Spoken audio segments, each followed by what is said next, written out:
তো hello guys, welcome back নয় বন্ধু কা ঘর জানে वाला ব্লগ। এই ব্লগটা দেখো মজা পাবা। তো আমরা এই বন্ধুটার বাড়ি যাবো। এর বাড়ি হচ্ছে ভীমপুর। যেখানে বৃষ্টির জন্য আমরা দাঁড়িয়ে আছি, মানে বৃষ্টি হচ্ছে। তো চলো রাস্তায় দেখাচ্ছি।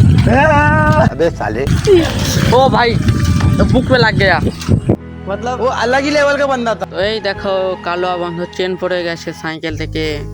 এখন কালো বন্ধু চেন তুলছে, দেখতেই পাচ্ছ। ও ভাই রাইডিং রাইডিং, ও ভাই স্ট্যান্ড স্ট্যান্ড। কার্টুনকে দেখতে পাচ্ছ, এখন কালো আঁকা থামাচ্ছে। কার্টুন কালো আঁকা থামিয়ে দিল, দিয়ে বলছে ওই গাছটা তুলতে। কালো বলছে কিছু না খাওয়ালে তুলবে না। কার্টুন বললো খাওয়াবো, দিয়ে কালোয়া গাছটা তুলতে গিয়ে গাছটাকে পুরো ভেঙে দিল। কালোয়া বন্ধু থুয়ে মারলো টান সাইকেলে।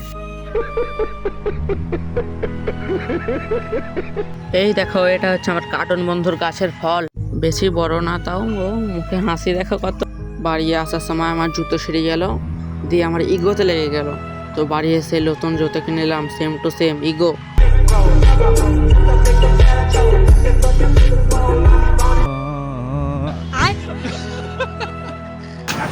हम सेम टू सेम पहनते हैं चोटिया, इसलिए बोलते हैं हम हैकर। या इसका चश्मा है लेकिन हाँ ऑन टॉप।